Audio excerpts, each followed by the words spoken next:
Bom dia, nono ano. A partir de agora, a nossa aula está sendo gravada, tá? Hoje nós vamos fazer correção de exercícios da apostila. Vamos iniciar lá na página 13, falando sobre as teorias evolucionistas, e depois vamos para o caderno de atividades. Tudo bem? Acompanhe comigo lá, vou compartilhar com vocês a tela aqui.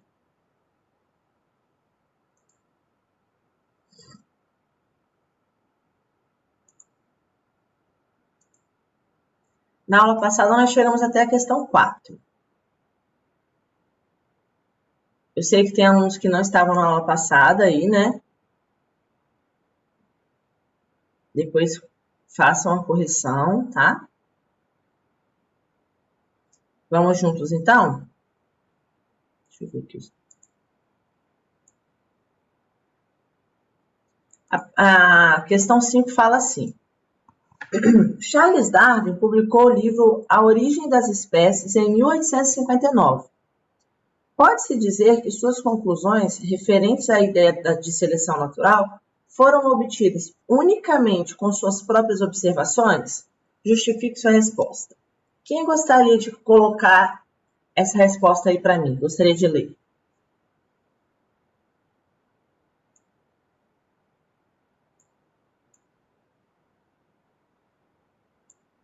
E aí, quem vai?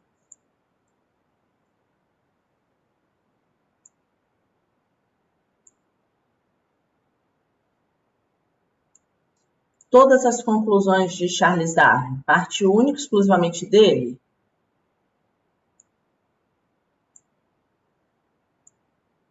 Sim ou não? Vocês concordam, discordam?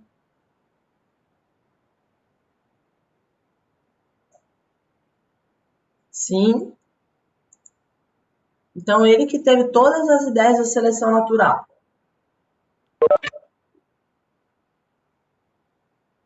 Ó, a gente não pode esquecer de um detalhe. Ó, a Lara colocou aqui, acho que não. Por que não, Lara? O que você acha?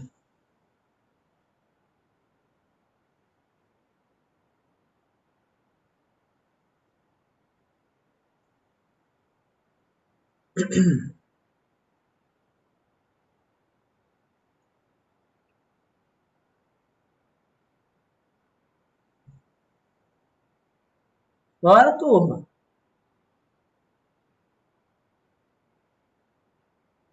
Isso aí. Não só, tá, Lara, por ele ter sido neto de Erasmus. Então, não foi uma influência única exclusivamente por ter sido seu avô, não. A gente tem que lembrar que a ciência ela dá continuidade aos estudos, né? Por exemplo, hoje eu tenho várias pessoas tentando a busca da vacina, né, para o Covid-19. O cientista que chegar à conclusão que aquela vacina não tem efeitos colaterais, que ela pode ser usada, posso falar que ele encontrou isso sozinho, né? Querendo ou não, ele pegou algumas ideias, né, que já foram vindo de outros cientistas, igual o Ronald colocou aqui. Essas ideias sobre a adaptação foram herdadas de Lamarck, né? Querendo ou não, foram ideias que Lamarck afirmava e que ajudou muito o estudo de Darwin, né? Então, assim, querendo ou não, a ciência é uma continuidade. Então, hoje, se chegar a cura, por exemplo, do HIV, chegamos à cura do HIV, todas as pesquisas que chegaram até aqui, elas devem ser consideradas, tá? A gente não pode esquecer disso, não. Certo?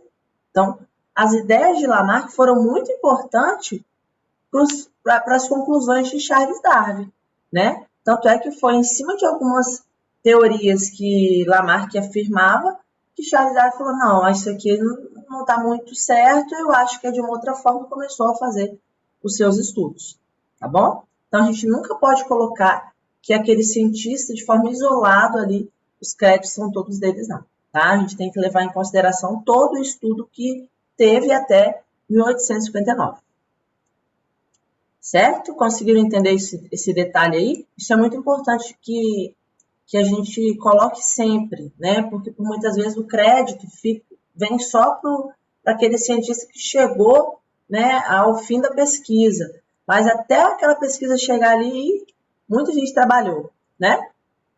Vamos lá, então. Esse exercício ele é bem legal, tá? Imagine a seguinte situação. Em um ambiente, existe uma espécie de pássaro.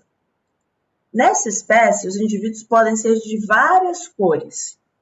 Lembrando, então, que todos esses indivíduos pertencem à mesma espécie. Só que eles têm cores diferentes, igual a gente. Nós temos seres humanos de pele clara, pele escura, certo? É diferente. Nós não somos espécies diferentes, nós temos características diferentes, tá? Alguns são verdes, enquanto outros são acinzentados e outros marrons. Suponha que em certas épocas do ano haja predominância de uma vegetação verde, certo?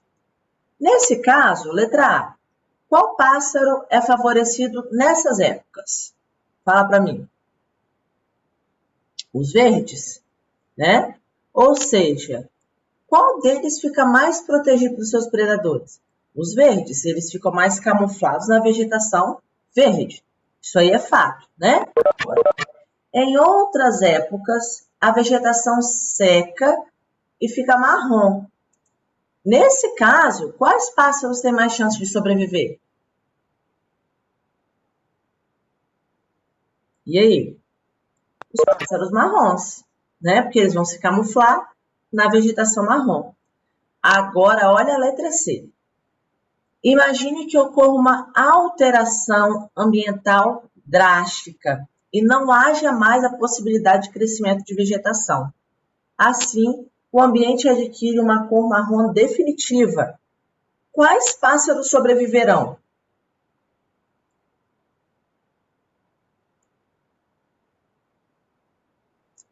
Quais pássaros sobreviverão?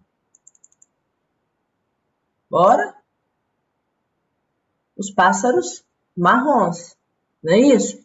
E como provavelmente serão os descendentes dessas aves? Também marrom.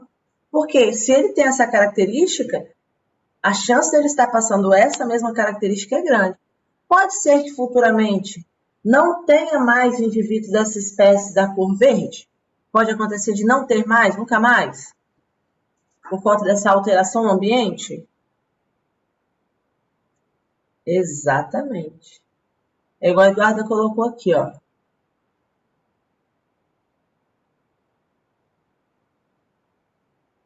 Ó, Eduarda fez uma observação um pouco além. Ela falou, professora, mas dependendo da alimentação desse pássaro, pode ser que ele também não sobreviva, né? Por exemplo, se ele se alimenta de insetos como gafanhotos, que vivem em plantações, né, camuflados em vegetação verde, pode ser que também dificulte a alimentação. Muito bem, Eduarda. Eduarda foi um pouquinho além, né? É assim que eu gosto. Vamos lá agora, então, para a página 4 do caderno de atividades. Vamos comigo.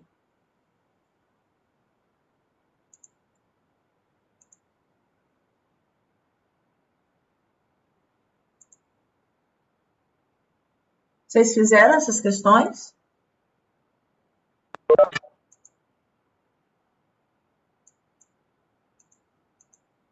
Show, isso aí. Eu pedi para fazer na última live, não foi?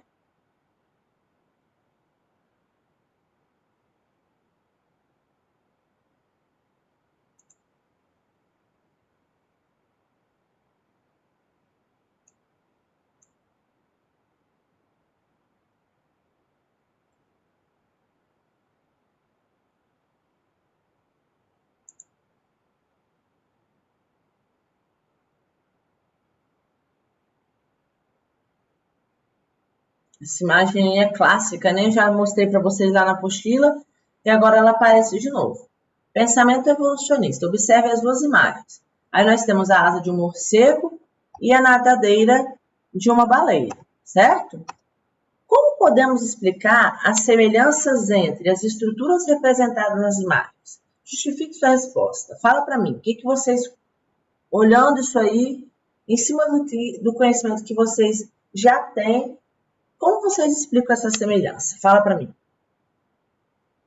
Vocês estão sem microfone, todo mundo? Poxa. Tão bom quando vocês falam.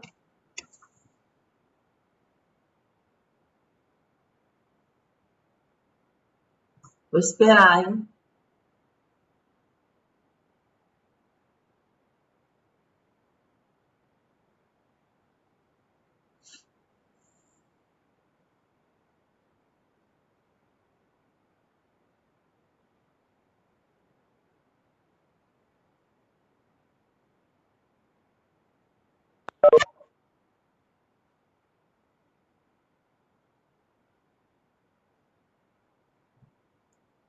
Por que que existe semelhança entre a asa de um morcego e a nadadeira de uma baleia? Parece assim dois animais que não têm semelhança nenhuma, né? Mas é o mesmo grupo de ossos. Ninguém fez essa? Esses animais aí, eles pertencem a qual grupo? Vocês sabem, vocês viram lá no oitavo ano. Todos são mamíferos e apresentam características em comum, não é isso? Se eu coloco todos eles dentro da mesma classe lá do filo cordata, sinal que eles compartilham de um mesmo ancestral comum, certo? A semelhança do morcego com a baleia é maior do que o morcego, por exemplo, e uma ave. Não, Duda, não posso colocar que são homólogas, não, tá? Homólogas são iguais, iguais. Tá bom? Isso aí. A gente usa esse termo homólogo também mais lá para cromossomos. A gente não usa muito como se fosse sinônimo de iguais em qualquer circunstância, não. Tá? É uma linguagem mais genética. Então, olha só. Vou colocar para vocês aqui, eu faço questão aqui de fazer a leitura, porque essa resposta está bem completinha. Primeiro, ele coloca em relação às diferenças, tá? Ele fala assim: as diferenças estão relacionadas com a evolução das espécies, né? Segundo a teoria evolucionista, as espécies teriam sofrido modificações, né, ao longo do tempo, que as tornaram mais adaptadas ao ambiente em que vive. O morcego, adaptado ao ambiente aéreo, e a baleia, adaptada ao ambiente aquático, tá? Dessa forma, novas espécies surgem de uma espécie ancestral, né? A semelhança entre a nadadeira da baleia e a asa do morcego revela que existe uma semelhança, né? Ou seja, um ancestral comum para esses dois animais, certo? Então, a gente tem que falar muito de ancestralidade, tá? Que aí a gente explica a evolução de forma correta. Agora, a baleia e o morcego pertencem a qual grupo dos mamíferos? Considerando as funções dos órgãos representados e a existência de um mamífero ancestral terrestre, como você explicaria o surgimento das divergências estruturais nesses dois órgãos? Vocês lembram disso? Quais são os grupos?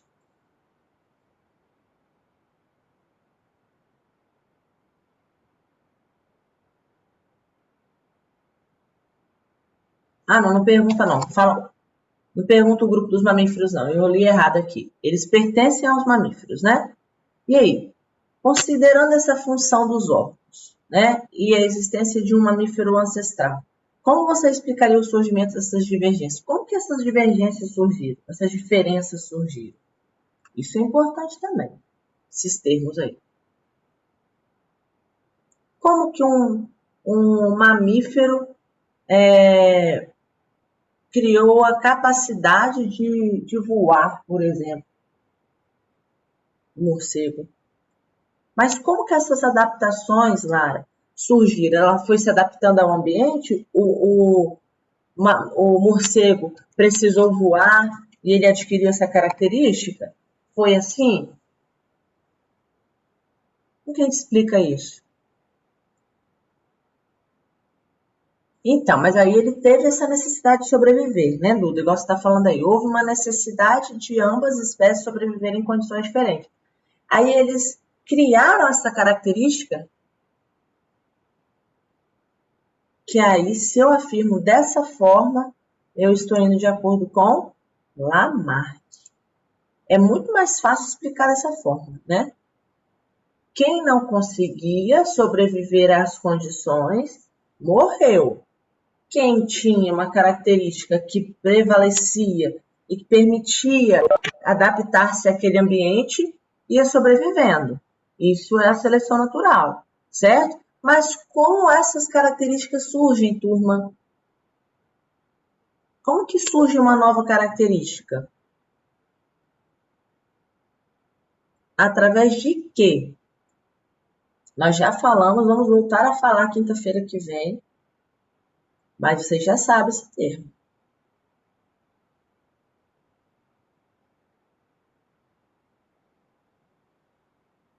Mas como, Lara, de geração em geração? Como novas características surgem de geração em geração? O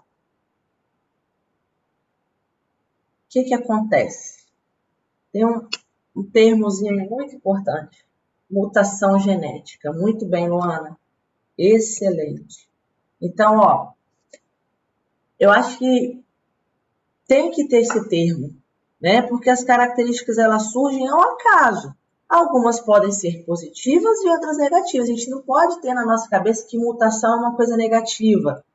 Muito pelo contrário. Se não houvesse mutações, né, para nos diferenciar, seríamos todos iguais. Então, ó, os diferentes ambientes selecionaram os indivíduos mais bem adaptados. Como assim, professora, selecionar os indivíduos mais bem adaptados? Aqueles que tinham características que faziam com que ele conseguisse se manter no ambiente, ele permanecia. Como que essas características positivas aí surgiram? Através de mutações genéticas. No caso aquático, os indivíduos com patas mais semelhantes a nadadeiras tiveram vantagens. Mas, professora, como que essas patas mais semelhantes a nadadeiras surgiram? Através de mutações genéticas lá na reprodução sexuada, tá? Lá no crossing over. Nós vamos voltar a falar disso. E em milhares de anos originaram as baleias. Aqueles organismos que apresentavam melhores adaptações ao voo foram selecionados e originaram os morcegos. Por isso que eu não posso falar assim que um grupo de mamíferos se adaptou àquele ambiente. Ele não criou adaptação. Ele tinha uma adaptação que permitiu ele sobreviver. Repare que assim, é um detalhe que você coloca na resposta, ela pode ficar toda errada, tá? Se você fala que ele se adapta ao ambiente, você está indo de acordo com a marca. Se você fala que ele tinha adaptações, ele tinha características que favoreceram sua adaptação ao ambiente, você está indo de acordo com Charles Darwin. Vocês conseguem entender essa diferença? Não, Ronald. É cruzamento entre indivíduos da mesma espécie mesmo, tá? Por exemplo, eu me reproduzir com um outro parceiro. Ao longo dessa reprodução, na hora que os meus cromossomos estão lá realizando o crossover, uma característica nova ela pode surgir, que nem eu nem o parceiro temos, mas que eu posso estar passando para o meu filho. Lembra disso? Isso aí, Lara. Lamarck errou em várias afirmações dele, né? Então, o Charles Darwin veio consertando aí essas afirmações. Tá? Então, as características... E outra, características elas surgem através de mutações. Eu vou explicar direitinho o que são essas mutações, né? Às vezes, uma troca de uma base nitrogenada de um DNA, ela pode mudar completamente o gene, tá? Só que lembra, né, turma? Charles Darwin falava de seleção natural sem sequer saber que existia molécula de DNA. Hoje a gente sabe, né, que as mutações elas surgem aí com alterações no material genético. Só que ele não sabia não, foi tudo em cima de observações, tá? Conseguiram entender essa questão aqui? E também conseguiram entender como usar o termo adaptar? Eu, sinceramente, uma dica que eu sempre dou para os meus alunos, evitem usar o termo adaptar.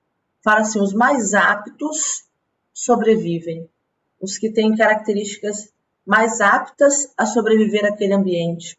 Que às vezes você usa o termo adaptar de forma errada e dá ruim. Tá bom? as ideias de Lamarck, ela tendencia a gente a explicar sempre com o lamarckismo, né? Mas a gente sabe que não foi uma verdade absoluta, né? Vamos seguir então? Qual letra vocês marcaram nessa?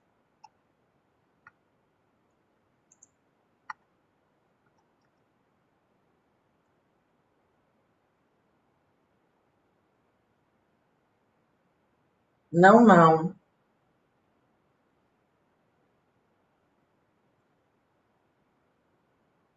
Confere a 1, meninas.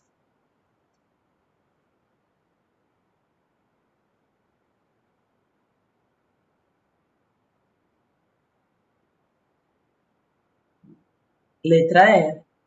Por quê? Onde está o erro da 1 aqui? Ó, o conceito de adaptação utilizado na teoria evolucionista também poderia ser aplicado para o fixismo. Não.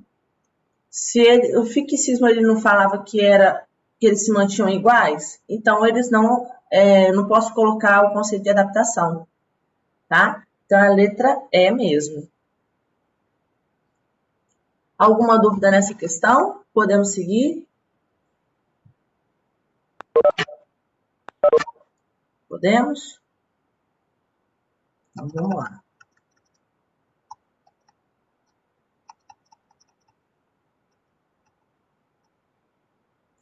Evolução dos pássaros encerrou a era dos insetos gigantes, diz estudo. Insetos gigantes viveram nos céus pré-históricos em uma época em que a atmosfera da Terra era rica em oxigênio. Pesquisas anteriores já tinham sugerido que o tamanho dos insetos tinha relação com as altas concentrações de oxigênio, cerca de 30% comparadas aos atuais 21% em média. Há 300 milhões de anos, os insetos gigantes chegaram ao maior tamanho já documentado, 70 centímetros. Mas à medida que os pássaros surgiram, os insetos se tornaram menores, mesmo com o aumento do oxigênio na atmosfera, diz a pesquisa. Olha que interessante. Segundo o texto, que condição ambiental fez com que os insetos sofressem transformações? Ambiental.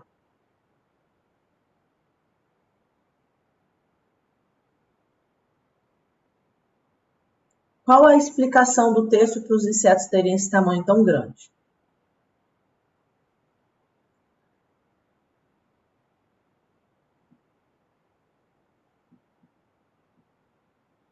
Não. Qual a explicação do texto para explicar o porquê dos insetos serem tão grandes? Isso aí, a alta quantidade de oxigênio, certo? Eles explicavam dessa forma, o aumento dos níveis de oxigênio na atmosfera. Isso. Aí depois, por que os insetos gigantes foram desaparecendo e prevaleceram as populações de insetos menores? Pensa, coisa bem assim, bem óbvia.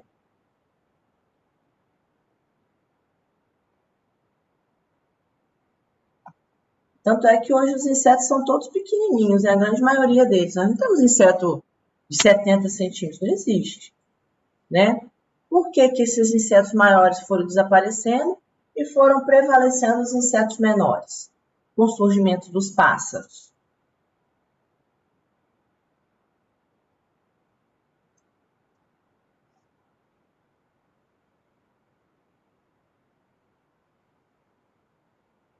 E aí?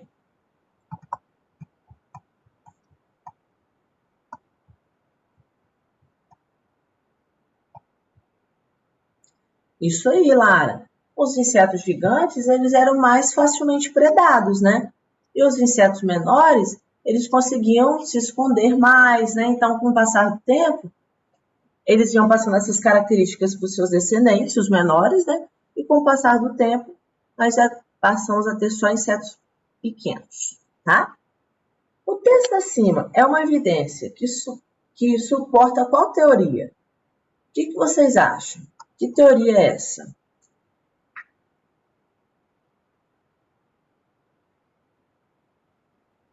Isso. A teoria evolucionista da seleção natural, principalmente, não é isso? Mostra também, né, turma, uma evidência que é muito importante que vocês coloquem. Mudança no ambiente, tá? Então, os insetos sofreram transformações ao longo do ano e foram passados para os seus descendentes. E também a mudança no ambiente, que vocês viram lá em relação à taxa de oxigênio. Isso também influenciou, né, drasticamente no tamanho dos insetos. Cara, essa questão 4 eu vou desafiar vocês agora.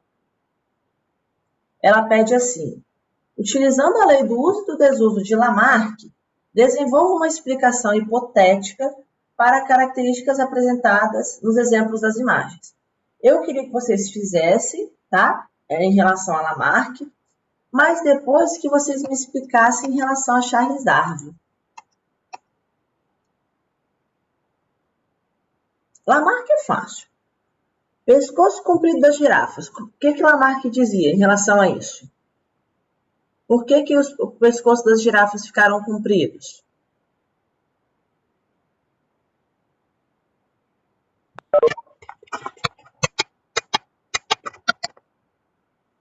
Fala para mim aí.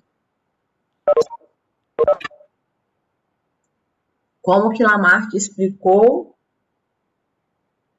o pescoço comprido das girafas? Pois elas precisavam alcançar as folhas altas, de tanto esticar o pescoço, né?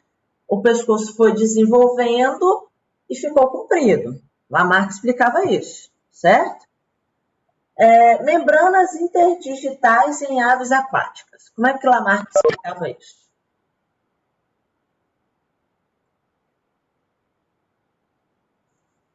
Essas membranas da pata dos patinhos.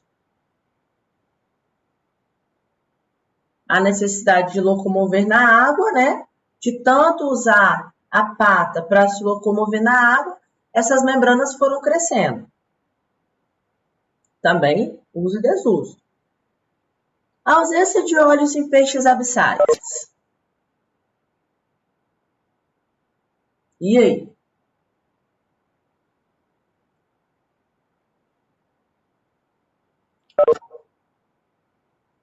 Então, se não tinha luz, o que aconteceu com o olho dos peixes, de acordo com Lamarck?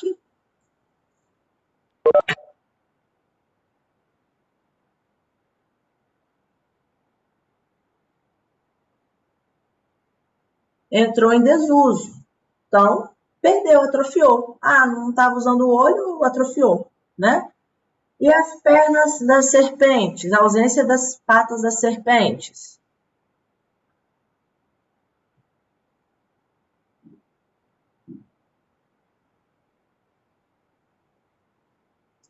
Dificultava a locomoção, aí o que aconteceu? O desuso, né?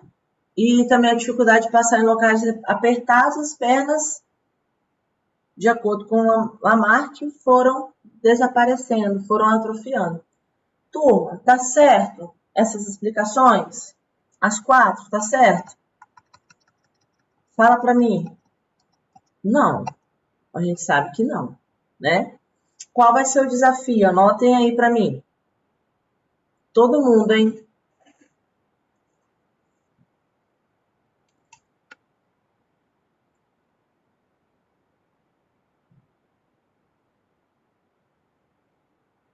Explicar os 4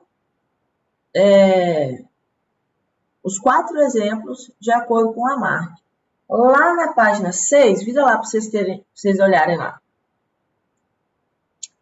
Já pergunta, ó, utilizando as ideias de Darwin, desenvolva uma explicação, aí fala do pescoço das girafas e a ausência de óleo nos peixes das cavernas.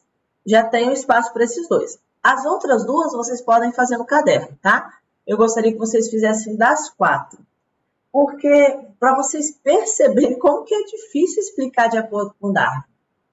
De acordo com Lamarck, parece assim, nossa, mas parece que Lamarck fazia mais sentido. É porque é mais fácil explicar, não é que fazia mais sentido. É mais fácil explicar de acordo com ele. Mas, pelo amor de Deus, não tem lógica dizer que um pato, de tanto ficar usando as patas para nadar, vai desenvolver membranas. Que as serpentes vão perder as pernas.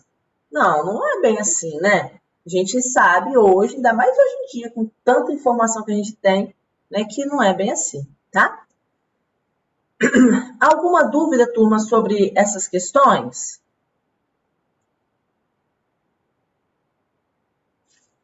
Não? O que vocês vão fazer então? Eu tinha passado só até essa página aí, não foi? Vocês vão fazer até a página 7 agora, tá? Para quinta-feira, certinho? E eu assim, turma, tá sendo estratégico passar as atividades para vocês aqui também na live. Porque, poxa, eu tenho 68 pessoas online comigo agora. E, inclusive, estou muito satisfeita com isso. Então, assim, ao meu ver, eu estou dando recado para 68 pessoas, tá bom? Então, assim, não deixem de fazer as atividades não, turma, porque é muito importante, tá? E esse trimestre, quanto mais vocês evitarem acumular as atividades, vai ser melhor, certo? Ó, então, esse desafio que eu passei, e vocês vão fazer até caderno de atividades até a página 7. Certinho?